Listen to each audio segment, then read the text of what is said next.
1914. Oui, 1914. Hein. Donc, à cette époque-là, il y avait en France 1000, quand on a démarré cette guerre, 1080 bataillons d'infanterie entraînés à 1000 hommes. 1080 bataillons d'infanterie entraînés à 1000 hommes en 1914, sur une population de 30 millions d'habitants. Aujourd'hui, nous sommes une population de 67-68 millions d'habitants. Combien reste-t-il, question, combien reste-t-il de bataillons d'infanterie en France? Allez, si vous me posez la question, j'ai envie de répondre moins de 50. 20. Ah voilà.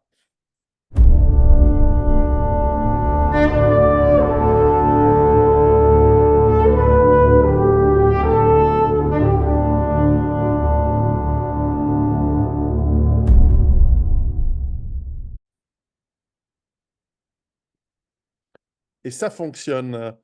Bonjour Voilà. à tous, ici Piero San Giorgio. Aujourd'hui, j'ai le plaisir de recevoir Général Dominique Delawarde. Est-ce que je prononce correctement? Parfaitement, oui, c'est exactement comme ça. Et Formidable. bonjour à tous aussi. Alors, mon général, vous avez un parcours dans l'armée française, évidemment, très long. Et puis, célébrité soudaine lorsque cette lettre des généraux a été publiée pour avertir, je crois, c'est ce que je l'ai, de Oui, cette c'est manière, je ça. l'ai comprise depuis ma Suisse, depuis mes montagnes suisses, avertir l'État français des problèmes profonds qui rongent le pays. Est-ce que vous pouvez nous raconter, pour ceux qui ne connaissent pas cette histoire, un petit peu, quelle a été la genèse et puis les résultats de cette fameuse lettre? Oui, bon, un certain nombre d'officiers, d'anciens officiers, ou d'anciens même militaires même, ont considéré que le pays allait à volo et que ça devenait dangereux.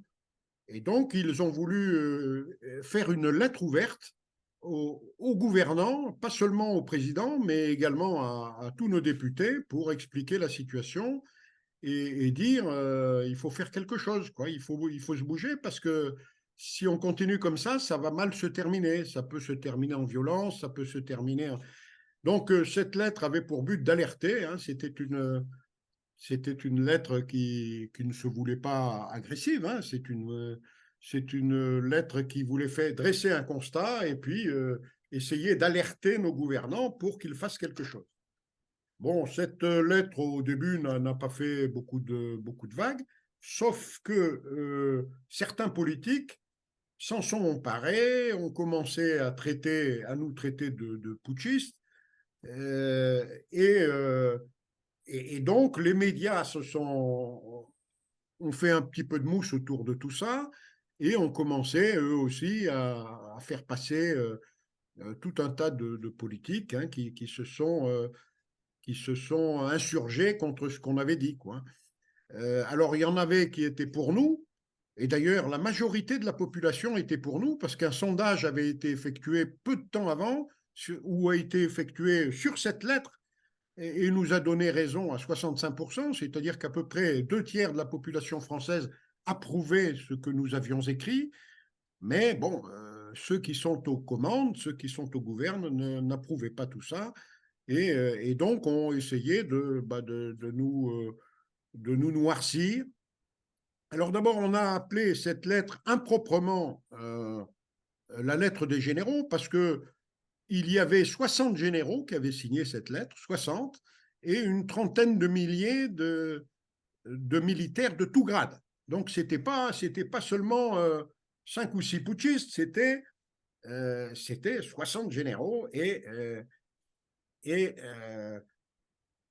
et de très nombreux militaires hein, de tout grade. Donc, le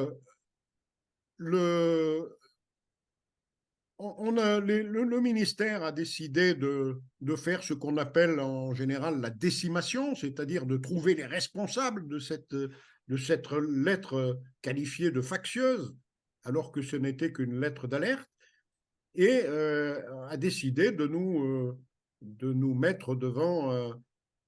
Alors, sur les 60 généraux, ils en ont pris 6, dont moi-même, parce que j'avais eu le malheur de m'exprimer pour promouvoir la lettre en question.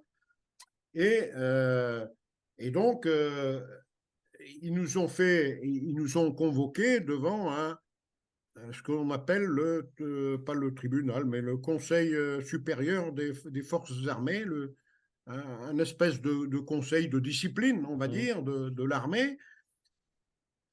Alors bon, nous, ça ne nous a pas émus outre mesure pour une bonne et simple raison. D'abord, c'est parce que nous n'étions plus dans l'armée, hein, nous étions de paisibles retraités, hein. Alors, ils ont prétexté que nous étions en deuxième section et qu'un militaire n'est jamais retraité, etc., ce qui est faux. Nous étions retraités, moi j'avais été mis à la retraite à la limite d'âge de mon grade, hein, donc j'étais à la retraite à l'époque depuis près de 15 ans. Hein, et je n'étais plus d'ailleurs soldé par le ministère de la Défense, j'étais soldé par le ministère des Pensions, donc c'est-à-dire par le ministère de l'Économie et des Finances directement. Donc je n'avais plus rien à voir avec l'armée. Donc évidemment, je ne me suis pas présenté à cette convocation. On a envoyé des avocats. Bon, il y avait 6 juges qui devaient se prononcer sur chacun de nos 6 cas. Nous étions 6. Et il y avait 6 juges pour 6 jurés pour tenter de nous condamner. Mais les jurés ne se sont pas mis d'accord parce qu'une partie des jurés était d'accord avec nous. C'est-à-dire qu'il y avait à peu près moitié-moitié. Hein, sur 6, il y en avait 3 qui étaient d'accord et 3 qui n'étaient pas d'accord avec nous, enfin qui n'étaient pas d'accord, qui trouvaient qu'on avait fait preuve d'indiscipline. Nous, ça se fait en notre absence. Hein. Nous ne sommes pas là. Il y a que des avocats. Et donc, la voix prépondérante étant celle du plus gradé, du plus ancien, du président du jury, on va dire, ce président du jury était contre nous. Alors, il faut dire qu'il avait été promu la veille chef d'état-major des armées françaises, hein, par le ministre de la Défense. Donc, il était forcément contre nous, hein, et puisqu'Mhm. il était un des féaux du ministre de la Défense français. Et donc, ils ont proposé au ministre de nous sortir de la deuxième section, où nous n'étions déjà plus. Donc, ils nous sortaient d'un ensemble dont nous ne faisions déjà plus partie. Enfin bon, et finalement, le ministre a renoncé parce que le président a renoncé aussi, parce qu'ils se sont dit que cette affaire-là risquait d'être contre-productive pour eux. Et donc, finalement, il n'y a rien eu du tout. Il n'y a rien eu du tout, aucune sanction, aucune. Alors, s'il y a eu une lettre du chef d'état-major des armées, celui-là même qui nous avait condamnés, pour nous dire c'est pas bien, il ne faut pas recommencer, taisez-vous, etc. Bon. Chose que nous avons superbement ignorée, évidemment. Hein. Moi, je ne me sens pas du tout subordonné du chef d'état-major des armées françaises aujourd'hui. Je suis, comme vous le voyez, un paisible retraité, hein, déjà âgé, hein, qui dit ce qu'il a à dire et qui agit en tant que lanceur d'alerte. Voilà. Donc, il n'y a rien eu du tout et ça s'est retourné euh, plutôt contre ceux qui nous agressaient, hein, sachant que nous n'avons strictement rien vu. Voilà. Alors, votre appréciation et après on pourra parler un petit peu de l'international, mais aussi de l'État, de l'armée et des armées de l'OTAN, mais particulièrement de la France, qui malheureusement est dans l'OTAN, mais enfin, ça on pourra en discuter aussi. Euh, Votre appréciation de l'état de la France aujourd'hui en 2024, quel est-il? L'état de la France est pas bon du tout. Hein. La France est en déclin. Déclin économique, bien sûr, un déclin militaire, un déclin de sa place dans le monde. C'est avéré par des chiffres, par des classements internationaux qui sont publiés partout. Hein. Je me souviens quand je faisais, par exemple, hein, je vous donne des exemples, hein, sur le plan militaire, lorsque je faisais des conférences aux États-Unis en 1995, où j'étais représentant de la France auprès de l'enseignement militaire supérieur américain. Je faisais donc des conférences aux officiers américains qui suivaient cet enseignement supérieur. Et à cette époque-là, la France était le deuxième, deuxième budget de défense du monde, du monde. Mhm. Deuxième. Aujourd'hui, nous ne sommes plus dans les 10 premiers. Hein, nous avons Alors, on était le deuxième, pourquoi? Ben, parce qu'à l'époque, la Russie avait complètement décroché, hein, en 95. La Chine n'avait pas encore émergé.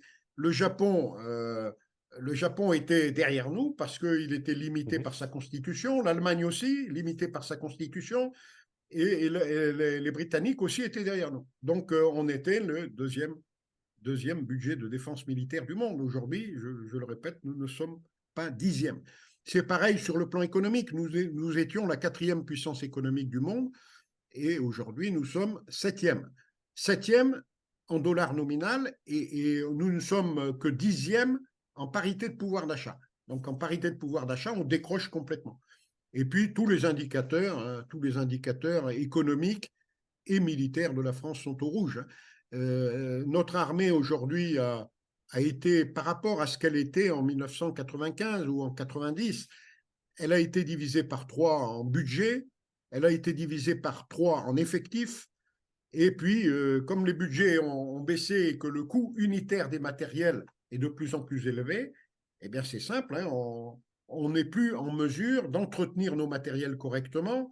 Donc, une large partie du faible nombre de matériel qui nous reste n'est pas en état de marche. Hein, ça s'appelle la disponibilité technique opérationnelle. Donc, on a aujourd'hui des disponibilités techniques opérationnelles pour certains matériels majeurs qui n'excèdent pas 50%, c'est-à-dire que la moitié de nos matériels ne sont pas en état de faire la guerre. Donc on a sur papier, on a encore quelques matériels, mais une large part de ces matériels ne sont pas en état de faire la guerre. Manque de pièces détachées, manque de maintenance, etc. Donc aujourd'hui, alors en plus, je parlais d'effectifs, hein, les effectifs de l'armée de terre aujourd'hui n'excèdent pas les 100 000 hommes. Hein. Aujourd'hui, la France, en gros, sur le plan sécuritaire, a 100 000 policiers. Je schématise à peine, hein, mais les chiffres sont proches. 100 000 policiers, 100 000 gendarmes et 100 000 militaires de l'armée de terre. Donc l'armée de terre, c'est la moitié de la police et de la gendarmerie, pour donner un ordre d'idée. Mais cette armée de terre peine à recruter aujourd'hui. Elle est à Elle a 10% de moins, enfin, il lui manque plusieurs milliers de personnels par rapport aux effectifs qu'elle devrait avoir, tout simplement parce que les gens ne se précipitent plus. Ils n'ont plus envie de venir dans des causes plus que discutables, à aller s'engager, aller mourir pourquoi, pour qui.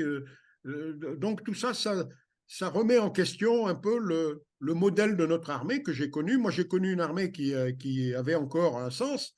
Aujourd'hui, bon, l'armée, quand les jeunes viennent me demander conseil pour savoir s'il faut rentrer dans l'armée, je suis obligé de leur dire qu'aujourd'hui, on ne rentre pas dans une entreprise qui débauche, hein, dans lesquelles les soldats sont. Et aujourd'hui, il y a une évaporation dans l'armée qui est colossale. Hein, colossale.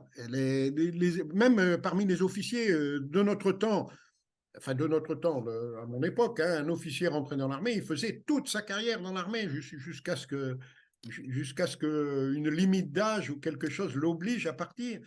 Aujourd'hui, bon, c'est terminé. Hein, et beaucoup s'en vont bien avant l'heure, hein, tout simplement parce qu'ils ont fait le tour du problème et ils ont réalisé que l'affaire que, que ça n'avait plus de sens, quoi, hein, de s'engager dans une armée pareille qui ne défend plus les intérêts du pays. On n'est plus une armée de défense. On Mhm. est souvent dans le cadre de l'OTAN. L'OTAN aussi s'est transformée. Hein. Mhm. L'OTAN a été, j'allais dire, défensif et pacifique de sa création jusqu'à 1990. Mais depuis l'effondrement de l'Union soviétique et la perte de cet équilibre de la terreur, hein, l'OTAN a cru que c'était gagné pour elle et elle a commencé à tirer dans tous les sens et à s'attaquer, à devenir agressive. Donc depuis 1990, alors qu'aucune bombe n'avait été tirée avant, ni en Europe, ni quasiment sur la planète par l'OTAN, depuis 1990, c'est plus d'1 million de bombes qui ont été larguées, notamment sur l'Europe, mais pas Mhm. que, hein, aussi dans les pays du Moyen-Orient. Donc l'OTAN a élargi son domaine de compétences qui était limité normalement à l'Atlantique Nord. Aujourd'hui, ça n'est plus l'Atlantique Nord, c'est le monde. Hein. L'OTAN se pose en shérif de la planète et bien sûr, ça ne plaît pas à tout le monde. Hein. Et là, on est en train de perdre la main, de perdre le sens de l'OTAN qui était avant une alliance jusqu'à 1990, une alliance défensive et qui est devenue clairement une alliance offensive hein, qui s'est élargie à l'Est, qui a commencé à étendre ses bases et ses canons partout dans le monde. Hein, et donc ça ne fait plus recette. Hein. Beaucoup de jeunes refusent de rentrer dans ce système, et à juste titre, hein, je ne peux pas leur en vouloir. On me demanderait de recommencer la carrière que j'ai faite exactement la même. Mhm. Je dirais oui, mais on me demanderait aujourd'hui de repartir dans l'armée liée à l'OTAN telle qu'elle est aujourd'hui, je dirais non. Je ne peux pas conseiller à un jeune aujourd'hui de rentrer dans cette armée-là. Je regrette, hein, ça n'est pas possible. Hein. C'est une Mhm. aventure non seulement dangereuse, mais qui n'a pas de sens, qui n'a pas de. On ne peut pas s'attaquer au monde entier pour établir nos prétendues valeurs universelles. Ça n'est pas possible. Voilà. Non, non, je comprends bien ce point de vue. Évidemment, nous ne sommes pas nés du tout à la même époque. Je suis né en 71. À l'époque, vous étiez déjà champion je crois, ski de fond, je crois, hein. Oui, oui, oui, exact. Et, Oui. et donc, mais néanmoins, j'ai beaucoup étudié, parce que dans l'informatique, j'ai créé des jeux de simulation opérationnelle militaire. Et donc, pour ça, il faut comprendre comment fonctionne l'outil militaire, la motivation des troupes, l'équipement. Et donc, j'ai des milliers de livres lus et relus sur ces sujets. Et du souvenir de mon enfance, où l'armée française, alors je suis en Suisse, nous sommes voisins, mais enfin, l'armée française était quelque chose de quand même impressionnant, avec le corps de bataille en Allemagne, avec Mhm. les forces de réaction rapide, qu'on a pu voir être très efficaces d'ailleurs en 91 en Irak, Koweït. Et puis, bien sûr, toutes les interventions d'élite, on peut vraiment dire cela, à travers le monde entier, avec une marine formidable, mais aussi des interventions. Moi, j'ai beaucoup travaillé en Afrique, donc j'ai pu côtoyer des soldats et des officiers français en Côte d'Ivoire, au Tchad, au Mali, parce qu'il fallait équiper les Mhm. différentes ambassades d'informatique et autres. Et donc, cet outil militaire qui était de pointe, Mhm. effectivement, vous l'avez dit, a été réduit. Et aujourd'hui, les ambitions, elles sont plus grandes que jamais. Il faut s'attaquer à la Russie, il faut peut-être, enfin, dans l'esprit de certains, intervenir militairement, physiquement dans les pays baltes, en Pologne, contre. Et simultanément, peut-être, le besoin le plus pressant pourrait être je ne dirais pas un travail de police, mais un travail de sécurisation du territoire dans le cas où ça pourrait déraper. Et j'ai l'impression, alors corrigez-moi et je vous laisse répondre à cette affirmation de ma part, mais j'ai l'impression que pour les deux objectifs, pour soit une intervention de guerre à haute intensité sur les steppes d'Europe de l'Est, et à la fois dans l'urbain et dans les villes de nos contrées, l'outil qu'est l'armée, y compris l'aviation, qui en fait, parce qu'à la fin, c'est le soldat qui gagne les guerres, hein. Il faut occuper l'ennemi. Mais enfin, n'est plus du tout adéquat pour toutes les missions possibles, enfin, en tout cas, les missions qui semblent probables dans ces prochaines années. Alors, est-ce que je me trompe ou est-ce que c'est récupérable, à votre avis? Non, alors l'armée française n'est pas dimensionnée pour faire face à toutes ces missions, mais elle se repose, elle dit se reposer sur l'Europe. Ça n'est plus son problème. Toutes ces missions, c'est en coalition qu'on réussira selon nos politiques et selon notre hiérarchie militaire, ça n'est qu'en coalition qu'on réussira. Le problème, c'est que tous les États européens ont fait le même raisonnement. C'est-à-dire que tous les États européens ont désinvesti et désarmé. C'est-à-dire qu'aujourd'hui, l'OTAN n'est plus qu'un conglomérat d'armées nationales en état de décomposition avancée. Il faut le dire, hein, c'est ça l'OTAN. Et si c'était autre chose, d'ailleurs, on se serait engagé en Ukraine contre la Russie. Si on ne le fait pas, c'est que l'OTAN sait très bien qu'elle perdrait. Elle Mhm. perdrait parce qu'elle n'est ni entraînée, elle n'a pas les quantités de matériel nécessaires, elle n'a surtout pas les munitions. L'armée française a 4 jours de munitions. Au bout de 4 jours, on arrête le combat. On fait quoi le 5e jour? On ne peut pas. Hein, donc, et c'est pareil pour les autres armées. Donc, Mhm. tout ça n'a plus aucun sens. En plus, si vous voulez, l'OTAN, qui trop embrasse mal étreint, comme vous l'avez dit. On a tellement de missions, on s'érige en shérif de la planète, hein, mais on n'y arrive pas. On ne peut pas à la fois s'engager avec peu de soldats mal entraînés, mal équipés, sur autant de fronts. Il y a le front de l'Europe de l'Est, en Ukraine, il y a le front de la mer de Chine contre la Chine, il y a le front du Moyen-Orient contre l'Iran et tous les pays qui nous contestent notre hégémonie dans le secteur. Donc on voit bien que on n'est absolument pas dimensionné pour faire face à ça.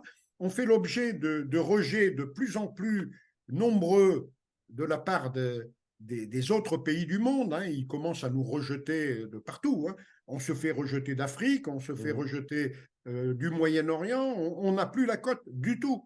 Hein. Il suffit de voir ce qui se passe en Russie, là, en ce moment même où on parle. Hein. Il y a une réunion de 50 États qui sont réunis en Russie pour dénoncer, enfin pour s'organiser hein, contre le colonialisme. Le néocolonialisme que l'Occident continue à essayer de promouvoir. Quoi. Si on, Et si on puis pouvait, surtout, si on hein, pouvait décoloniser l'Europe, ce serait bien aussi, hein, mais bon, oui, oui, ça. oui, oui, oui, oui, oui, oui, vous avez totalement raison. Nous sommes nous-mêmes colonisés par l'Amérique, hein, c'est clair et net. Mhm. Et alors, comment on en est arrivé? Bon, on pourrait en discuter, hein, c'est l'objet vraiment d'une conférence. Hein. Oui. Et comment on en est arrivé là? Bon, c'est assez simple. Hein. C'est que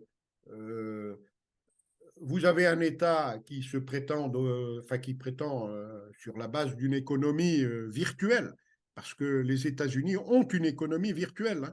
Ils ont Ok. 34 200 milliards de dollars de dette à l'époque où on parle seulement en dette fédérale. Et Mhm. si on rajoute l'ensemble des dettes de chacun des 50 États de l'Union, et si on rajoute les dettes des collectivités locales, et si on rajoute les dettes des particuliers, on en est à près de 90 000 milliards de dollars. C'est énorme. C'est énorme et c'est pas soutenable. Alors, ça a marché tant que la force militaire impressionnait le reste du monde. Le Mhm. problème, c'est C'est le qu'aujourd'hui, cas. l'Amérique n'impressionne plus personne, au point que certains États lui tournent carrément le dos. Aujourd'hui, bon, c'est un secret pour personne que les pays du Moyen-Orient, je veux parler de l'Arabie saoudite, du Qatar, du Koweït, des Émirats arabes unis, tous ces pays-là sont en train de tourner le dos à l'Occident parce qu'ils ne peuvent pas non plus assister impuissants et sans rien dire au génocide qui se passe aujourd'hui en Palestine. Hein. Donc on pourra y revenir aussi. Mais là aussi, l'Occident s'est discrédité et aujourd'hui, un nombre croissant de pays tournent le dos à l'Occident. Et le problème, c'est que ces pays-là sont ceux qui détiennent les clés du coffre, les clés du coffre des matières premières Ouais, bien sûr. et de l'énergie, du gaz, du pétrole, etc. Que va faire l'Occident otanien sans pétrole, sans gaz ou avec une portion congrue de pétrole et de gaz? Nos économies, elles sont en train dans l'Occident otanien, hein, toutes les économies sont en train de souffrir et pour certaines d'entre elles de s'effondrer. C'est le cas de l'Allemagne, hein, mais c'est également le cas de la France. Hein, en dépit des chiffres toujours, euh, toujours optimistes qui nous sont donnés, derrière tout ça, on est en train de se casser la figure, mais Mhm. de manière nette. Hein, et Rappelons que, ça va pas durer bien longtemps. alors justement, rappelons juste sur les chiffres que l'un des rares effets positifs de l'inflation, c'est de créer une augmentation du PIB artificiel, bien sûr. Oui, Donc ça, mais aussi une augmentation du déficit, mais ça, on le dit moins. Alors vous parliez du Moyen-Orient, alors je vais peut-être ouvrir une parenthèse. Alors bien que je n'utilise pas le terme de génocide, bon, ça c'est de la sémantique, on peut discuter, mais sinon je vais encore me faire des ennemis parmi des gens qui, a priori, ne m'en veulent pas pour l'instant. Néanmoins, si on parle de la situation, par exemple, en Israël, Israël a une réputation, à juste titre, pendant longtemps, d'être une armée absolument efficace, formidable et surtout, bah, immensément plus riche et mieux équipée que ses voisins, ça aide. Là, on voit que depuis octobre, cette armée, bien sûr, l'environnement est difficile, on le sait tous, le combat urbain est probablement le pire qu'on peut affronter. Quoique, mais enfin, elle peine difficilement sur cette toute petite zone qu'est Gaza. Et ce matin, nous avons appris qu'il y a des mobilisations assez importantes. J'ai mes sources, également, dans ce pays, dans ce petit pays très compliqué. Vous avez connu le Liban, c'est aussi un petit pays très compliqué et justement, il y a des mobilisations assez importantes dans les armées du nord d'Israël, donc dans le groupe, nord du pays et militaire et on pourrait imaginer que, bah, incapable peut-être de faire plus. C'est vrai que l'essentiel des dégâts ont tué des civils, donc c'est un désastre de relations publiques, hein, cette histoire de Gaza pour Israël. Là, semblerait-il, la guerre pourrait être étendue sur le sud Liban, qui a pas très bien fonctionné les dernières fois où Israël s'y aventurait, je le rappelle. Mais je m'égare un peu. Pour ce que je voulais dire, c'est qu'on voit que même une armée comme Israël, qui est nombreuse, qui est en plus une armée a priori motivée, puisque ce sont des citoyens armés, comme chez nous en Suisse, donc qui se battent entre guillemets dans leur pays ou pour se défendre, eh bien, ont de la peine, n'ont peut-être plus la même anthropologie, n'ont peut-être plus la même motivation qu'il y a 30 ou 50 ans, certainement. Même et on voit aussi que même s'ils ont encore des budgets, parce que les États-Unis, alors on ne sait jamais qui est propriétaire de qui quand on parle des États-Unis et d'Israël, mais en tout cas les États-Unis ont fourni des sommes et des quantités de matériel, même de très, j'allais dire bon niveau, c'est pas forcément vrai, mais très récent en tout cas, parce que les F-35, je suis pas sûr que c'est du bon matériel, mais en tout cas du matériel récent, en très forte quantité et fait on voit qu'il y a une forme d'impuissance. Peut-être est-ce que le monde n'est plus configuré pour la guerre? En tout cas, la guerre a changé radicalement ces dernières années et on voit Israël peiner et s'embourber de plus en plus dans une fuite en avant, politique certainement, militaire. Hem, Vous connaissez bien la région. Quel est votre avis sur ce sorte de, cul-de-sac dans lequel s'est faufilé, et à la fois Israël et les États-Unis dans cette région complexe? Alors, moi, je pense d'abord que et les États-Unis et Israël sont divisés en interne sur Mmh. cette question. C'est vrai. Israël, je dirais que 50% des Israéliens hein, sont des gens qui ne sont pas des fous furieux, hein, loin de là, et qui ne souhaitaient pas la guerre avec la Palestine. Hein. Beaucoup étaient prêts à envisager la solution à deux États ou la solution à un État intégré. Donc les opinions des soldats, et ces gens-là sont des soldats dans l'armée israélienne. Et Mmh. donc, l'armée israélienne n'a plus la même, comme vous l'avez très justement dit, n'a plus la même motivation qu'elle a pu avoir en 1948 ou au tout Mmh. début de la création de l'État d'Israël. Tout à fait, ouais. Et puis cette armée, elle est faite un peu comme les nôtres, hein, de gens qui ont pris goût au confort, qui ont pris goût à la facilité, qui n'ont plus la même ardeur, j'entends, à construire quelque chose de nouveau. Et donc, ces gens-là sont de facto des soldats qui sont de moins bons soldats. Moi, j'ai vu ce virage de l'armée israélienne, j'ai pu le constater au sud Liban, où elle a été engagée à plusieurs reprises. Hein. Euh, j'ai vu un moment, pendant un très très long moment, elle a été très efficace, et puis elle a perdu en efficacité, alors même que son adversaire, le Hezbollah, gagnait en efficacité. Et aujourd'hui, bon, le Hamas, le Hezbollah font des guerres du faible au fort, hein, c'est-à-dire qu'ils utilisent tout un tas d'instruments qui ne sont très peu coûteux et qui font réfléchir l'adversaire. Hein. En plus, si vous voulez, Israël fait face aujourd'hui à un monde où le prix de la vie n'est pas le même. Un Israélien, c'est quelque chose de très, très important dans l'idée du pays tout entier. L'adversaire ne craint pas la mort. Hein. Le Palestinien ou le Hezbollah ne craint pas la mort, hein, comme peut le craindre le soldat israélien. Et donc, l'ardeur au combat n'est plus ce qu'elle a été pour Israël, et donc l'efficacité au combat n'est plus la même. Hein. Donc, ils vont avoir du mal, et si le conflit s'étend au sud Liban, hein, parce que ça faisait partie aussi du plan d'origine d'Israël, hein, le Eretz Israël, le grand Israël. Bon, et le grand Israël, c'est pas le Israël tel qu'on le connaît dans les frontières actuelles. Hein. D'abord, c'est un Israël dans ces frontières-là, mais ethniquement pur. Et puis, c'est un Israël qui s'étendrait un petit peu partout, au nord jusqu'au fleuve Litanie, au Liban, parce que Israël manque d'eau. Et il lui faudrait, en plus du Jourdain qui ne donne pas beaucoup d'eau, il lui faudrait l'eau du Litanie, hein, et pour essayer de survivre. Hein. D'où l'espoir des Israéliens de conquérir le sud Liban jusqu'au fleuve Litanie. Ils ont quoi? Ils ont 20 km, 25 km, une bande de 25 km qui, hélas pour eux, est occupée actuellement largement par le Hezbollah. Hein, voilà, donc ça c'est. Ouais, Mais c'est pas des rigolos, hein, le Hezbollah. Israël, le grand Israël, c'est du Nil à l'Euphrate. Hein. Donc ils ont des projets grandioses qui sont des projets de long terme. Mais bon, il faudrait déjà qu'ils réussissent à survivre dans les frontières dans lesquelles ils sont, et ce n'est pas garanti. Aujourd'hui, il y aura des problèmes, hein, parce que l'allié américain va finir par se lasser.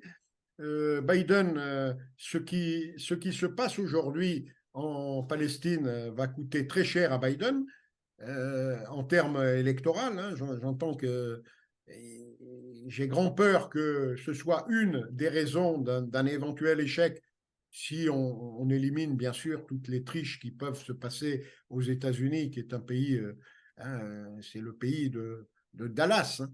Dallas, ce monde impitoyable. Je veux parler de la série Dallas, mais Oui. également de l'assassinat du président Ah, Kennedy à Dallas. Enfin, quand on met les deux, c'est le pays de Dallas. Donc, le pays de Dallas en a un petit peu marre de soutenir un autre pays. Je parle là de la population américaine, pas de l'élite des milliardaires américains. Hein. Il faut savoir comment les États-Unis fonctionnent. Hein. bien Les sûr. États-Unis, ils fonctionnent. Ils ont. Allez, on va y aller en 2 minutes. Hein. Il y a 2700 milliardaires dans le monde. 2700 milliardaires dans le monde. 700 d'entre eux sont américains. 700 d'entre eux sont américains. Ah ouais. Et 270 d'entre eux dans le monde, hein, appartiennent à la communauté juive. Et ce n'est pas moi qui le dis, c'est le magazine économique Forbes, Ah oui, c'est un vrai. magazine américain. Donc, il liste ces gens-là, les 270, avec le montant de leur fortune. Je peux vous dire que c'est 1700 milliards de dollars aujourd'hui. Le montant des fortunes des 270 milliardaires juifs qui sont sur la planète, et la majorité, enfin ceux qui sont les plus riches de ces 270 sont américains. Ouais, j'en connais au moins 3 parmi eux. Ouais. Alors, c'est ceux-là qui font la pluie et le beau temps en Amérique, parce Ah ouais. ils sont organisés, ils sont unis, et ils réussissent à faire du lobbying, hein, par l'intermédiaire de l'AIPAC, America Israel Ouais. Public Affairs Committee, qui dirige en fait quasiment les politiciens américains en favorisant les élections des uns, en détruisant les candidatures des candidats présumés hostiles. Hein. Donc, ce sont eux qui réussissent à façonner le monde politique américain. Donc, le monde politique américain est aujourd'hui dirigé par l'AIPAC, qui est elle-même sous domination, on va dire, de l'État profond américain, dont une large partie est sioniste. En tout cas, Et donc, pardon de vous interrompre, c'est vrai que pour avoir connu, pour trois des super milliardaires pour qui j'ai travaillé aux États-Unis, et je les connais relativement bien. Enfin, j'ai pas leur numéro de téléphone privé, mais je les connais assez bien. C'est vrai que 2 sont extrêmement présents. Un est très religieux, donc et même très présent dans sa financement de projets en Israël et cetera, y compris des projets religieux. Un autre, contribue probablement à ce lobbying, qui laisse voir à quel point les États-Unis, comme tous les grands empires, en fait, deviennent très oui, rapidement oui, corruptibles. Lobby, et je tiens juste à le dire, qui n'est pas le seul, hein, aux États-Unis, vous connaissez on est bien ce d'accord. pays. Il y a un lobby aussi d'autres pays, y compris du Moyen-Orient, qui sont Oui, oui. puissants. La famille Bush était très proche des Saoudiens, d'ailleurs, à l'époque. Et puis, le troisième, par exemple, pour pas le nommer, Larry Ellison d'Oracle, lui, alors, il en a rien à foutre d'Israël, des machins, tout ça. Lui, c'est les femmes, les grosses bagnoles. Bon, quand il faut que ses enfants bossent à Hollywood, il aide un petit peu financièrement, mais enfin, entre cousins, il s'arrange. Mais en revanche, ce que vous dites est vrai, c'est qu'il y a une influence réelle. Et la vraie question, et puis après, peut-être on peut revenir sur ce point, sur l'armée israélienne, j'avais une question importante. La vraie question, c'est faire du lobbying. Moi, je trouve que c'est naturel, a priori, mais est-ce que c'est efficace et est-ce que ça donne les bons résultats qu'on escompte? Parce que quand on fait du lobbying et qu'ensuite, certes, vous dites, et je crois que c'était, cette étude, cet analyste, David Rothkopf, aux États-Unis, qui est un peu le spécialiste de la superclasse, comme dirait Attali, des milliardaires, des super milliardaires aux États-Unis, et qu'il estimait qu'aux États-Unis, 40% des super milliardaires étaient juifs, donc comme lui, comme David Rothkopf. Eh bien, il disait attention parce que nous ne sommes que 0,5% de la population, et que si on œuvre pour le bien sûr de notre communauté, mais aussi de l'ensemble général, bah, ça peut passer. Mais si on œuvre mais c'est ce pourquoi on œuvre nous explose à la tête et que ça plante et qu'il y a des désastres de relations publiques comme en ce moment à Gaza, etc., rappelons-nous que 0,5% de la population, donc je parle pour lui, moi je ne suis ni israélien ni juif, attention que ça ne nous retourne pas à la figure, parce que dans l'histoire, malheureusement, c'est comme ça. Ce genre de processus où à la fin, ça explose à la tronche, et puis que des gens, pour l'immense majorité totalement innocents et qui n'ont rien à voir avec ce lobbying, eh bien, finissent en général expulsés, tués. Voilà, il y a toutes sortes de... L'histoire est riche, il n'y a pas besoin dans ces drames, il n'y a pas besoin de les rappeler, n'est-ce pas? Alors, peut-être la question que je voulais reprendre sur Israël, c'est que la dernière fois que j'ai visité le pays, c'était en avril avec mes enfants, et j'ai dîné avec une bonne connaissance, je peux pas l'appeler un ami, qui est un historien que vous connaissez sans doute, qui est Martin van Creveld, qui est très connu pour avoir écrit La transformation de la guerre, etc. Je ne suis pas d'accord avec tous ses points de vue, notamment celui où il voudrait, lui, il est pour le fait de qu'il n'y ait plus de Palestiniens dans les zones, dans les territoires occupés, pour créer de la profondeur stratégique et que le pays soit, donc il va un peu dans le sens de ce que vous disiez tout à l'heure sur un plus grand Israël. Alors lui, il ne voit pas les limites sur le Nil ni sur l'Euphrate, mais enfin, il préfère un pays, voilà, rond, bien rempli, que d'Israéliens. Mais un point qui était très intéressant, et c'est sur ça que je voulais vous remontrer, c'est qu'il le disait en avril, il disait il va y avoir d'autres guerres avec les Palestiniens et peut-être avec d'autres pays arabes. Et malgré la technologie très forte et très puissante d'Israël, que je connais bien, j'ai vendu des logiciels à beaucoup même de boîtes d'armement de ce pays, eh bien, ce qui va manquer dans la guerre du futur, c'est l'infanterie. Et à cette époque, ben, on avait déjà les premiers retours de la guerre en Ukraine, ce qui va me permettre ensuite de vous amener sur le terrain de la Russie et de l'Ukraine. Vous qui avez été chasseur, vous avez été dans les chasseurs alpins, vous connaissez bien dans l'armée française l'importance d'une bonne infanterie, bien formée, avec une forte cohésion dans le plus petit des échelons, la section, etc. Mhm. On a un peu oublié, j'ai l'impression, ces 20-30 dernières années, avec cette guerre ultra technologique qu'on a vue en Irak, en Afghanistan, qui ont été des échecs pour les États-Unis d'ailleurs. euh, L'importance de l'infanterie demeure. Et il disait, nous n'avons plus la capacité d'avoir une infanterie aussi puissante et aussi dense que dans le passé. Comment vous voyez et est-ce que vous voyez la possibilité de reconstituer ceci dans un pays comme la France, avec 20% de la population qui n'est pas française? Ah ouais, ben, vous avez fait le tour du problème, hein. C'est effectivement, vous avez totalement raison dans ce que vous dites, hein. Aujourd'hui, pas seulement Israël, mais la France aussi aura un problème d'infanterie, hein. Je rappelle, bon, comme ça, hein, puisqu'on parle un peu chiffres, en 1914, quand on a engagé la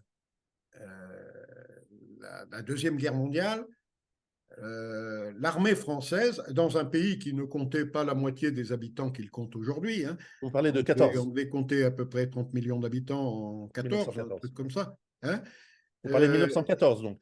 hein, 1914. oui, D'accord. 1914. Hein. Donc à cette époque-là, il y avait en France 1000, quand on a démarré cette guerre, 1080 bataillons d'infanterie entraînés à 1000 hommes. 1080 bataillons Mhm. d'infanterie entraînés à 1000 hommes en 1914, sur une population de 30 millions d'habitants. Aujourd'hui, nous sommes une population de 67-68 millions d'habitants. Combien reste-t-il, question, combien reste-t-il de bataillons d'infanterie en France? Allez, si vous me posez la question, j'ai envie de répondre moins de 50. 20. Ah, voilà. De 1080 bataillons d'infanterie à 20. Avec 20 bataillons d'infanterie qui, en plus, sont dispersés sur la planète parce qu'on est engagé à droite à gauche, on a des territoires euh, ultramarins à défendre, on a de l'infanterie qui se trouve par exemple en Guyane. Celle-là, elle n'est pas disponible pour se battre sur le front de l'Est. Donc, de l'infanterie disponible pour aller se battre en Ukraine ou ailleurs, allez, il y a 10 régiments, 10 bataillons, enfin c'est l'équivalent, hein, 10 fois 1000 hommes. Vous avez 10 000 fantassins en France, en mesure d'aller se battre Mhm. en Ukraine ou ailleurs. Donc avec ça, et c'est pareil, comme vous l'avez très bien mentionné, hein, la technologie, sous prétexte de technologie et d'armes qui font papa-maman, on a cru que ces armes allaient nous faire gagner les guerres. Non, il y a un moment ou un autre, on revient, malgré la sophistication des armes, on revient au sol, parce que le terrain, il faut non seulement le conquérir, mais il faut l'occuper après. Et là, comme vous l'avez très très bien souligné, vous avez fait le tour du problème, il faut de l'infanterie. Et l'infanterie, il n'y en a plus en France, hein, ou pratiquement plus, hein, et il n'y en a plus non plus en Israël, c'est la même chose. Sont tombés dans le même panneau de la sophistication des armes en se disant avec des armes sophistiquées, ben, on va tout savoir faire. Ensuite, il y a un autre petit problème aussi qui est le problème de la sophistication des armes, justement. On a des armes tellement sophistiquées aujourd'hui que ça en devient un défaut. Un défaut pour deux raisons. La première, c'est que ces armes sont difficiles à maintenir en condition. Elles tombent en panne plus souvent, les pannes sont complexes à réparer, donc ça nécessite beaucoup plus d'entretien que les matériels rustiques qu'il pouvait y avoir avant. Donc la rusticité des matériels est un atout. Et ensuite, ces armes sophistiquées coûtent très cher. Autrefois, avec le même argent, autrefois on se payait 10 chars. Aujourd'hui, avec le même argent, équivalent d'aujourd'hui, on se paye un char. Le problème, c'est que ce char, il est sophistiqué et quand il tombe en panne, on en a zéro. Et donc, la sophistication n'est pas un atout. N'est pas un atout parce que justement, on a très peu de matériel et que la quantité, c'est parfois quelque chose d'important, quantité de personnel, les effectifs, bien sûr, on l'a dit, mais le matériel aussi qui va avec. Si on n'a ni la quantité d'effectifs, ni la quantité de matériel, parce que ces matériels coûtent tellement cher qu'on ne peut pas s'en offrir, eh ben, ça ne marche pas. Aujourd'hui, enfin hier, moi, quand je suis rentré, on avait une ligne rouge en matière d'aviation, par exemple. L'aviation française ne devait pas descendre en dessous de 300 avions de combat. 300, je ne parle pas des avions de transport ni des avions de liaison, des avions de combat. 300. Aujourd'hui, on en est à combien? Allez, 60 qui fonctionnent, et encore, on n'est pas sûr qu'il y en ait 60. Donc, on ne va pas aller bien loin avec Mhm. ça, quoi. Non, vous avez C'est raison. terminé. Et c'est 60 avions sophistiqués, certes, ils peuvent faire papa-maman s'ils volent. Après, il faut les faire voler, c'est-à-dire il faut les maintenir en condition. Et pour vous donner une idée de la disponibilité technique opérationnelle de certains matériels, hein, et ce n'est pas moi qui le dis, c'est un rapport parlementaire qui a été fait, il y a 2 ans, hein, donc c'est quelque chose de très officiel. Hein, dans l'aviation légère de l'armée de terre, où il y a ces fameux hélicoptères d'attaque qui vont tueurs de chars, etc., eh bien, il y en avait 3 sur 4 qui ne fonctionnaient pas. Qui ne fonctionnaient pas parce qu'ils étaient en attente de pièces, ils étaient en réparation, mais comme il n'y avait pas les pièces, il fallait attendre, et il n'y avait pas les budgets, il faut attendre, etc., etc. Donc, si vous avez 60 hélicoptères d'attaque ou 100 hélicoptères d'attaque et qu'il y en a les 3 quarts qui ne fonctionnent pas, il ne vous en reste plus que 25. Et ça, c'est un peu le défaut de la sophistication des matériels, hein, qui coûtent très cher, coût unitaire des matériels très cher, donc peu de matériel, très très peu, et très sophistiqué, donc très difficile à maintenir en condition. Alors, je ne résiste pas à une question sur ce sujet parce que je suis passionné de cela. C'est que, est-ce que c'est l'industrie de l'armement qui a des très bons commerciaux et qui réussit à fourguer, effectivement ce matériel de plus en plus sophistiqué? Ou est-ce l'illusion de la guerre du Golfe, la première, donc 90, 91, où pourtant c'était des matériels qui n'étaient pas du matériel hyper technologique, mais enfin qui a donné l'illusion de quasiment la pulvérisation d'une armée, certes nombreuse, mais complètement retardée mentale, qui était l'armée irakienne à l'époque. Enfin, je sais, je dis ça, pas ça méchamment, mais les pauvres, enfin, voilà, un jour, tu as un chameau, le lendemain, tu es en uniforme et tu te fais pulvériser, on se fait pulvériser par des B-52. Cette pauvre armée irakienne, sa pulvérisation a donné l'impression, peut-être aux États-Unis et d'autres pays autour, que la puissance de feu qu'amène la technologie, ces frappes soi-disant chirurgicales, etc., ces jeux vidéo transformés, ces jeux vidéo meurtriers, eh bien, nous ont peut-être donné l'impression qu'on peut gagner comme par le bombardement, par l'aviation. C'est un vieux rêve qui vient d'un de mes compatriotes, Douai, n'est-ce pas, qui disait on peut gagner les guerres par l'aviation stratégique, etc. Mais en fait, il faut quand même occuper le terrain. Et le fantassin, et je le regrette également dans mon pays, en Suisse, où on a eu une petite dérive également vers de la trop grande sophistication du matériel qui a commencé, et une baisse des effectifs, où finalement le fameux fantassin avec des visions nocturnes, thermiques, etc. De toute façon, à la fin, on lui fait faire Vigipirate, où il se balade, où il se promène toute la journée dans des gares. C'est un truc qui est un travail de police, qui n'est pas du tout un travail de l'armée. C'est très, très mauvais pour le moral et pour le temps perdu à faire ce genre de choses. Et en plus, le fantassin qui coûte des centaines de milliers d'euros en équipement, en entraînement, en temps, eh bien, le franc-tireur, voilà, je cherchais le mot, en France, vous avez agacé les Allemands passablement avec ça depuis 1870. Le franc-tireur avec sa pétoire, avec son tromblon de fusil de chasse, il le détruit, le fantassin, il l'arrive de dos, boum, et c'est fini. Alors il va peut-être il y aura de la représailles, etc., peut-être, mais le rapport du coût entre le pauvre qui peut, par surprise, par initiative, éliminer le riche avec sa pléthore de technologies et de coûts. Est-ce que vos collègues, enfin vous qui connaissez de l'intérieur, alors de ce que vous pouvez en dire, ils sont très sensibles à ce fantasme, ou alors, et dans des échelons qui achètent, ou est-ce que finalement il y a de la corruption aussi, et que finalement acheter des gros trucs qui coûtent cher, c'est quand même mieux pour la carrière et le portefeuille? Non, non, non, là, moi, je pense que il y a eu une espèce de course à la qualité qui a été inventée. Alors, les militaires ont cru pendant très longtemps qu'ils allaient pouvoir avoir la même quantité de matériel moderne qu'ils avaient dans les matériels anciens. Ils n'ont pas tellement compris le côté financier, apparemment, hein, et ils n'ont pas compris qu'on allait leur tailler des croupières au point où on nous en a taillé. Hein. C'est-à-dire que pratiquement en équipement matériel, moi je suis rentré dans une armée, il y avait à l'époque 1400 chars, des chars de combat, hein, Mmh. en 1968. 1400 chars au moment où j'ai fait Saint-Cyr. Et aujourd'hui, il y en a 200. Donc, on a divisé par 7.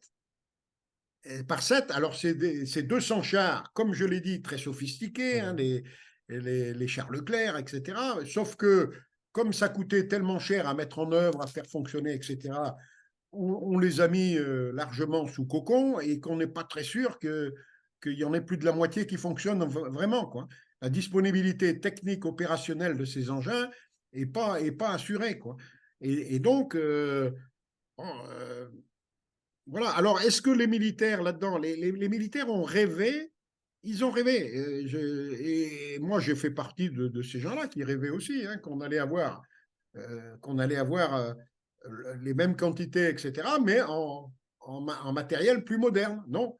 Quand on modernise, on réduit. Hein, on réduit pour des raisons de budget. Et surtout qu'en plus, les budgets ont été divisés par 3.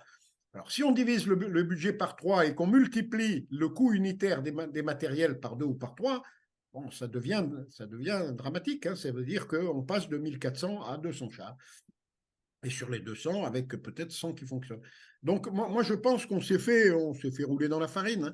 Mmh. Alors, nos chefs militaires ont souvent dit, en voyant les budgets qui baissaient, en voyant les programmes qui s'étalaient de plus en plus, et puis les matériels modernes qui arrivaient à dose homéopathique, hein, ils nous disaient toujours, ah, il faut faire plus, on va rester vigilants. Ils sont restés vigilants pendant 40 ans, et on voit ce que ça donne. Hein. La vigilance, ça n'a pas payé.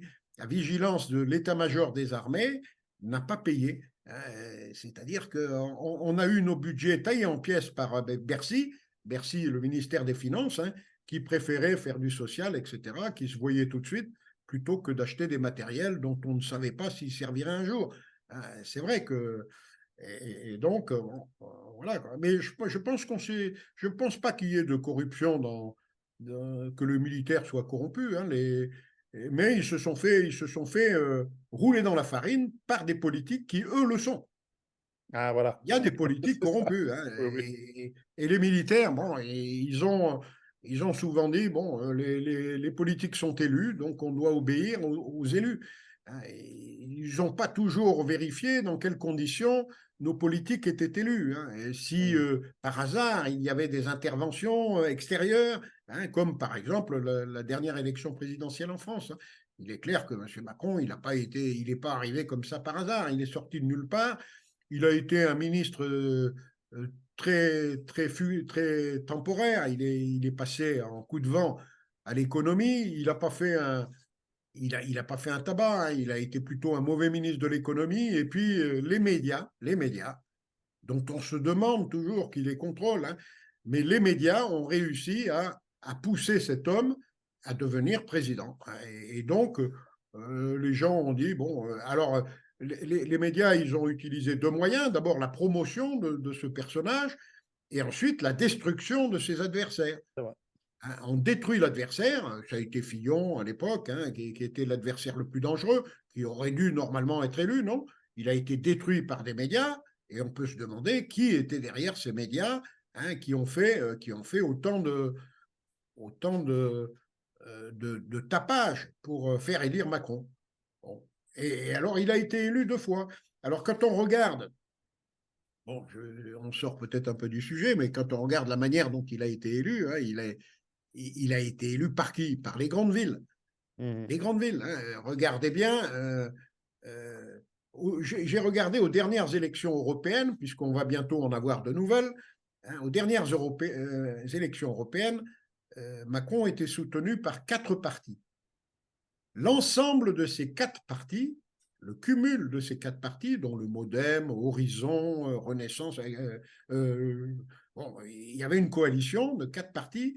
L'ensemble de ces 4 partis a fait 10% des inscrits. C'est vous dire la légitimité des gens qui nous gouvernent. 10%, ça veut dire que 90% des inscrits n'ont pas voté pour soutenir le président Macron aux dernières européennes. 10%. Et aux prochaines, il fera peut-être 5%, mais il gouverne quand même, Ah, comme disait avec Staline, 5%. Hein? comme disait Staline, ce qui est important dans les élections, c'est celui qui compte les bulletins, de toute Ouais, il façon. y a ça aussi. Ouais, il y a ça aussi. Alors, On va alors pas rentrer justement, là-dedans. Moi, je dis pas qu'il y ait. Mais même avec avec tous ceux qui ont compté les bulletins plutôt favorablement, on va dire, Ah, M. Macron, il n'a fait que Mhm. 10% des inscrits avec tous les partis de sa coalition. Ça veut dire que le parti présidentiel lui-même, qui n'est qu'un des 4 partis de la coalition, ou des 4 ou 5 partis de la coalition, il a fait 1 500 000 voix sur Mhm. 48 millions et demi d'électeurs. Mhm. 48 millions et demi d'électeurs, le parti du présidentiel, il a fait 1 500 000 voix. Et la totalité des partis de la coalition a fait 5 millions de voix aux dernières européennes d'il y a 5 ans. Donc on va voir ce qu'il va faire cette année. Je pense qu'il fera encore moins. Mhm. Mais bon, on verra. Et donc, ça vous donne toute la légitimité du personnage et ça vous explique pourquoi, quand il va présenter les Jeux, je pense, je ne sais pas comment il va s'en sortir pour Je ne sais pas présenter les non Jeux plus. Olympiques, hein, mais quand on voit la manière dont il a été accueilli sur le stade euh, au, au moment de la Coupe du Monde de rugby, bon, il ne faut pas qu'il s'attende à recevoir un accueil triomphal aux Jeux Non. Olympiques, sauf à interdire les Français d'accès au stade. Voilà, Peut-être il qu'avec que des étrangers, il aura peut-être quelques applaudissements. Hein, mais s'il n'a pas sa claque, je veux dire, les gens pour l'applaudir, il ne s'en sortira pas. Hein.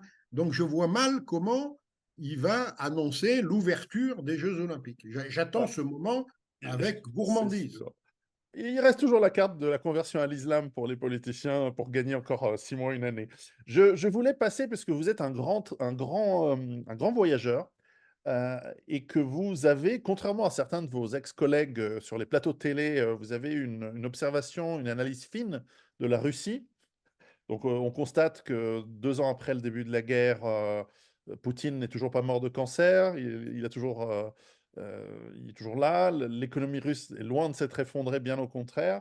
Euh, Visiblement, le matériel russe est toujours là. On pensait qu'il avait été entièrement détruit, mais non, il est toujours là.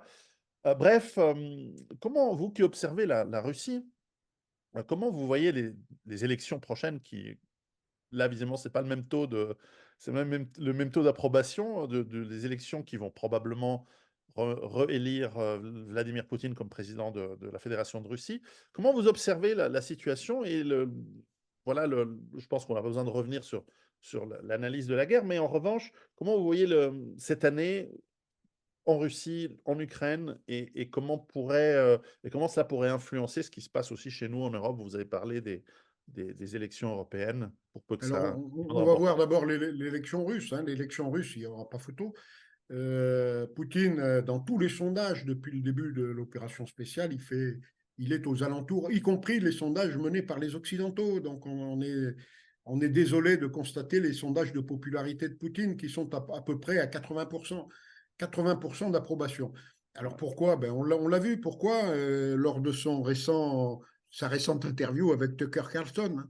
Cette interview a bousculé tout le monde, a bousculé le monde entier. Elle a été visionnée rien que sur le compte personnel de Tucker Carlson, 202 millions de fois. 202 millions, c'est presque la population pas tout à fait, mais c'est les Mhm. 2 tiers de la population des États-Unis. Hein, 202 millions et en plus sur son compte personnel, YouTube, 18 millions. Donc il en est à 220 millions de vues juste sur ces. Mais ça a été repris par les médias du monde entier. Donc ce sont des milliards Mhm. de téléspectateurs qui ont pu voir cette interview. Et ça, c'est une défaite majeure pour l'Occident, une défaite dans la communication. Il est certain que Poutine a marqué des points, a marqué beaucoup, beaucoup de points, et ça montre. Alors, cette interview a été suivie aussi par les Russes. Et les Russes ont réalisé à cette occasion que Poutine avait une notoriété mondiale croissante. Hein, et qu'il faisait l'approbation, je veux dire, d'une grande partie du monde. Hein. Donc, je pense qu'il va avoir au moins 80% des voix au premier tour, ce qui évitera bien sûr l'organisation d'un deuxième tour. Ça fera l'économie, et l'économie pourra être basculée, bien sûr, sur l'opération spéciale. Alors maintenant, l'opération spéciale, moi je voudrais revenir dessus. Hein, parce qu'on a entendu tout Ah oui, c'est vrai. depuis le début, hein, et qui sont.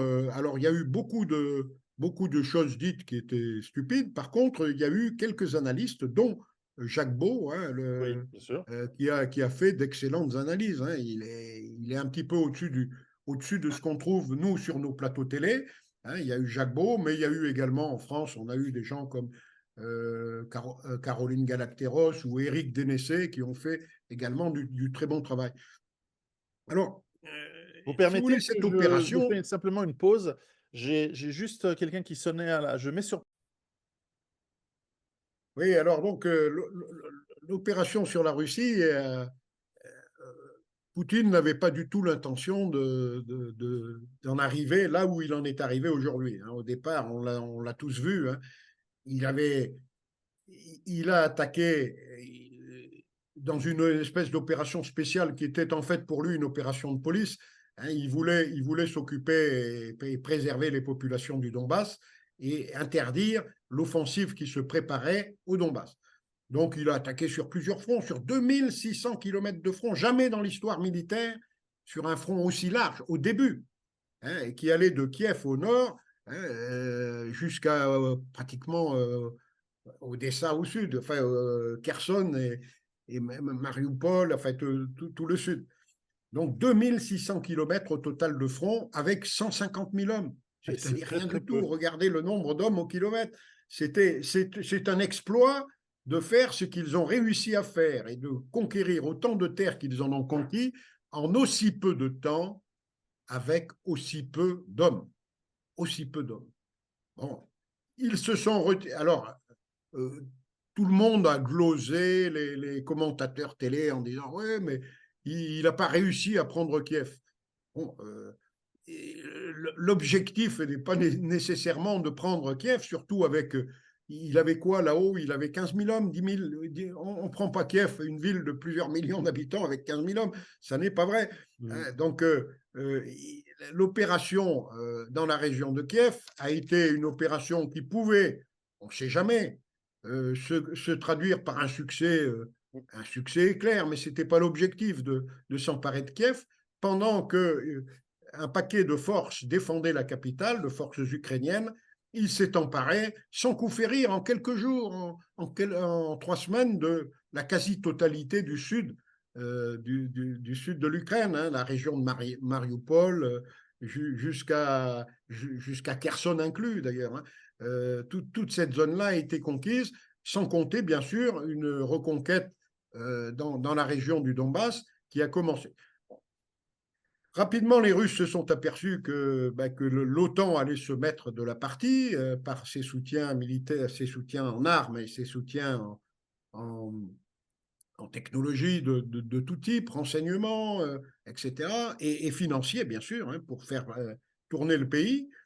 Et donc, la Russie s'est aperçue qu'elle n'y arriverait pas sans mobiliser, parce qu'elle n'avait rien mobilisé. Hein, elle faisait ça avec son armée la partie professionnelle, une partie de la partie professionnelle de son armée.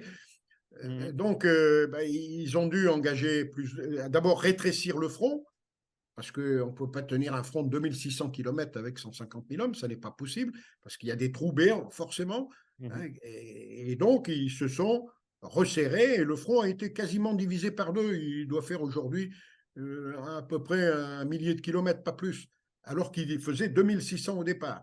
Donc, réduire le front pour le densifier le nombre de personnel qu'il y avait, et puis bien sûr, faire une mobilisation tranquille, et une mobilisation en se disant que le conflit allait durer plus longtemps. Et que donc, il fallait mobiliser, former les personnels mobilisés. Alors, c'était d'anciens appelés, bien sûr, russes, hein, qui avaient fait leur conscription et qui étaient déjà formés, mais il fallait les remettre au goût du jour, les réentraîner. Et ils ont porté ainsi les effectifs aujourd'hui de 150 000 à 500 000 hommes. C'est-à-dire qu'aujourd'hui, au lieu d'attaquer à 1 contre 3, ils attaquent à 1 contre 1. Aujourd'hui, c'est à peu près l'équilibre de l'infanterie est à peu près de 1 contre 1. Sauf que les Russes ont une supériorité en artillerie et Ouais. une supériorité aérienne qui est telle que la victoire ne peut pas leur échapper. Hein, quoi que fasse l'OTAN, hein, c'est 8 contre 1 en artillerie. Hein, alors évidemment, C'est ce quand qui on a donne le une telle, résultat. quand on a une telle supériorité des feux, les pertes sont disproportionnées côté ukrainien. Hein, c'est le feu qui tue. Ouais, Et donc, quand on a 8 fois plus de feu, on tue 8 fois plus. Hein. C'est à peu près, bon, à peu près hélas, ouais. ça.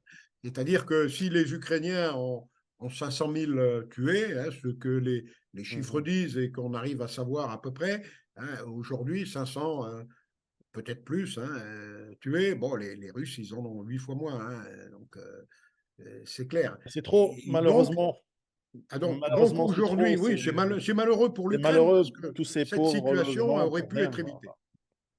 Oui, c'est triste On- pour l'Ukraine parce que cette situation aurait pu être évitée. Poutine n'avait pas du tout l'intention de faire ça. Et on voit bien d'ailleurs qu'il prend énormément de précautions à ne pas tuer de civils. Hein, c'est la guerre. Hein. Si vous voulez, quand vous Ah, comparez cette guerre-là à la guerre de Gaza, hein, vous vous apercevez qu'à Gaza, c'est quasiment que des civils qui sont tués.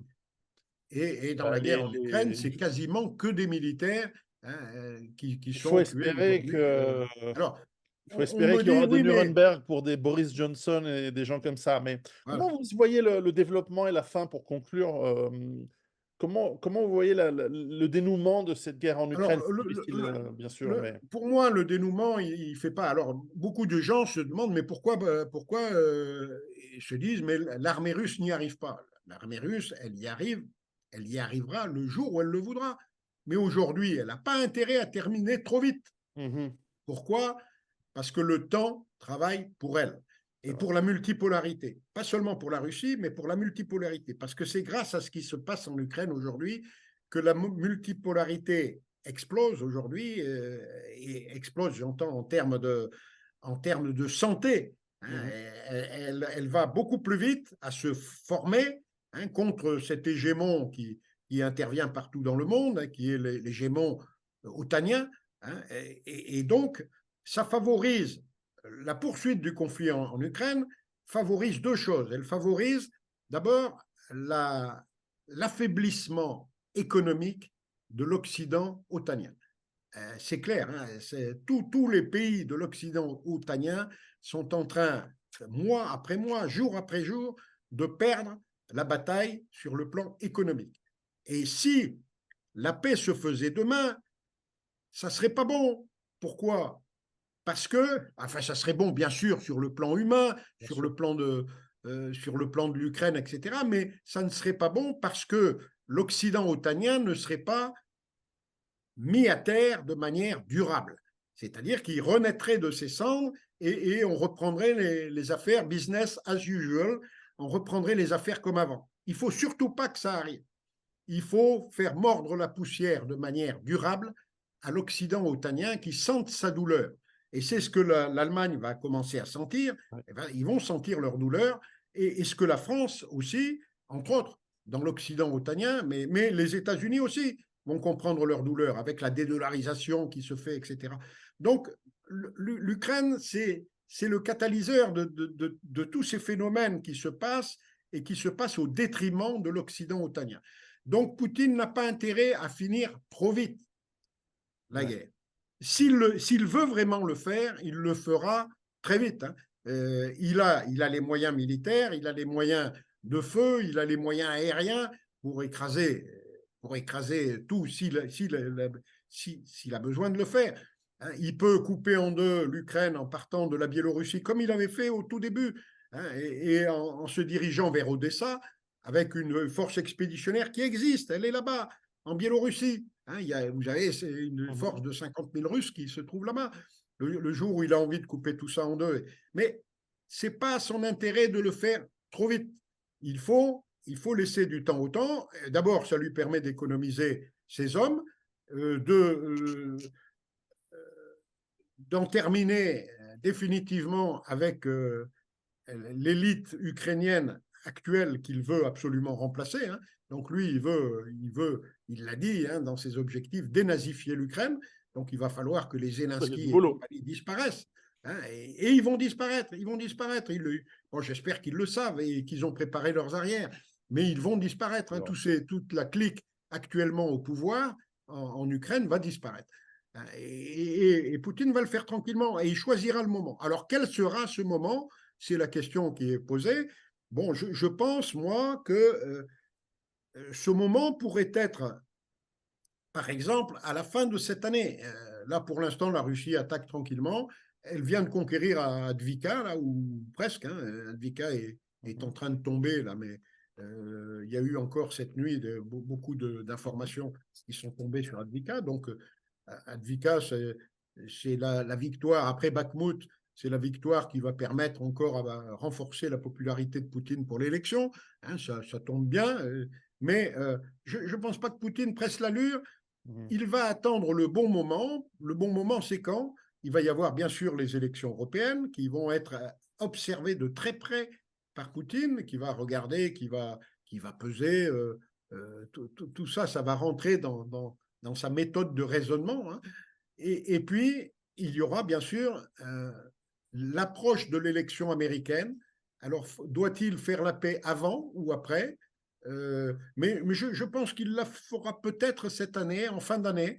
Mais bon, tout le monde peut se tromper, je peux me tromper, mais je pense que la fin de l'année sera bien parce que on aura déjà porté de sacrés coups. Enfin, on aura. Je parle comme si j'étais russe, je ne le suis pas. Hein, les Russes auront porté de sacrés coups à l'économie occidentale. Hein, et on va voir le déclassement de la France, le déclassement de l'Allemagne. Il sera déjà bien entamé parce que toutes les entreprises allemandes qui aujourd'hui délocalisent vers les États-Unis reviendront pas de sitôt. Et puis les liens économiques qui ont été rompus du fait des sanctions économiques par les Occidentaux ne seront pas rétablis du jour au lendemain. Donc, l'Occident va continuer à souffrir avant de pouvoir rétablir une réconciliation avec la Russie. Réconciliation qui se fera, mais avec un Occident largement affaibli, une Russie largement renforcée et sortie vainqueur. Donc, pour moi, ça se fera aux conditions de la Russie, quand elle le voudra. Alors, elle choisira son moment, hein, qui pourrait être la fin de l'année, à l'époque soit avant, soit après les élections américaines, en fonction peut-être des résultats de ces élections. Hein. La paix pourrait se faire avec Trump, hein, si par hasard Trump est élu. Et s'il arrive, il ne peut être élu, bien sûr, que s'il arrive vivant aux élections. On a eu des précédents fâcheux il y a 4 présidents états-uniens hein, qui ont été assassinés sur les 46. Ça fait beaucoup. Hein. Ça fait un président américain presque sur 10 qui a été assassiné. Hein. Donc, Alors qu'en France, les assassinats, c'est quoi? 2? oui, on en a eu. Hein. En 2. tout cas, Oui, un, oui, ça c'est sûr, mais mais quatre, deux, oui, deux c'est vrai. en une histoire. Oui, Mais oui, oui. 4, c'est beaucoup. Vous avez raison. Oui, On l'oublie. oui. Lincoln, Oui. McKinley, je crois. 4, et il y en a 8 qui sont morts pendant l'exercice de leur mandat. Oui. Ce qui peut arriver, on ne sait jamais à Biden. Hein, mais aujourd'hui, moi d'ailleurs, si j'étais l'État profond, mais je ne le suis pas, hein, je suis un horrible complotiste, mais si, si j'étais l'État profond, j'essaierais, je parle en complotiste évidemment, hein, j'essaierais, et je galège, je plaisante évidemment, j'essaierais d'éliminer Biden par un attentat. Pourquoi? Ben parce que Biden, de toute manière, il ne gagnera pas l'élection. Dans l'état où il est, il faut déjà qu'il arrive avec toute sa tête le jour de l'élection et il la perdra. Donc l'état Ah oui. profond est inquiet parce que si ce n'est pas lui, ça serait Trump. Donc l'idée, c'est de faire d'une pierre deux coups, éliminer Biden avec un meurtrier qui se trouvera être un Un fan de Iranien, Trump. un Chinois, un Russe, Non, un fan de Trump. ou un fan de Trump. Oui, c'est Un vrai. fan de Trump. Donc on élimine Trump, l'odieux organisateur de l'attentat.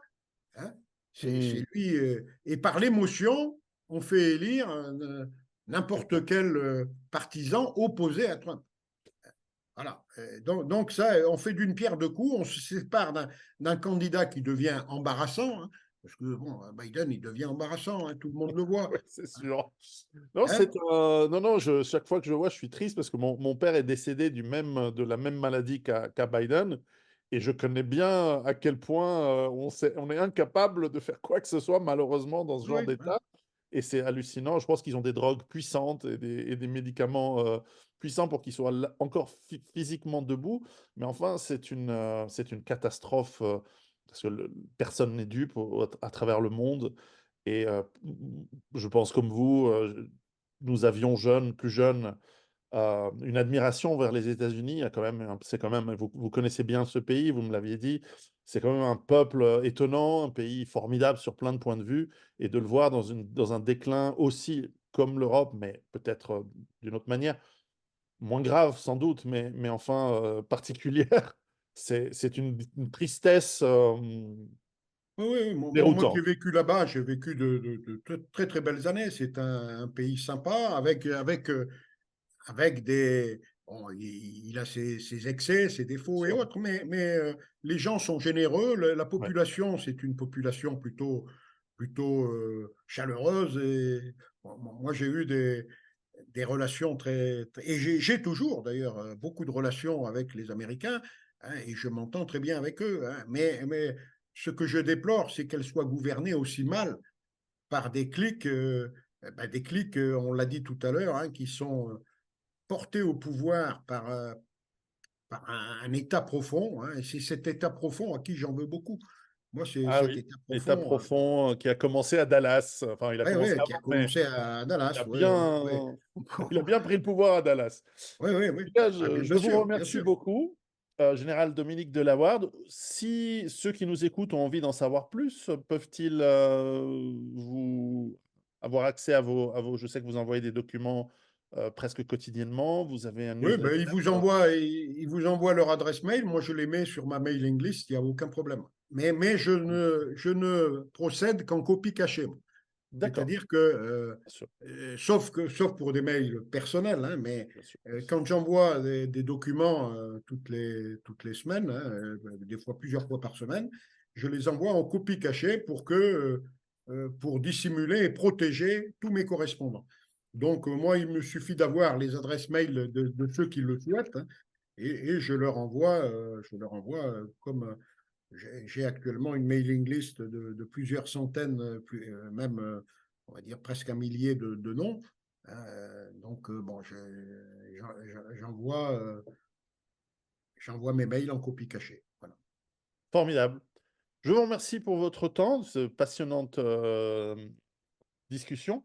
Je rappelle à tous ceux qui nous écoutent, que donc vous pouvez, me contacter pour être sur cette liste de distribution. Je rappelle que j'ai des livres, j'avais presque l'impression que vous les avez lus tellement nous avons des analyses qui convergent, et mon dernier livre vient de sortir, Survivre à la peur, que vous trouvez dans toutes les bonnes crèmeries. À très bientôt et préparez-vous.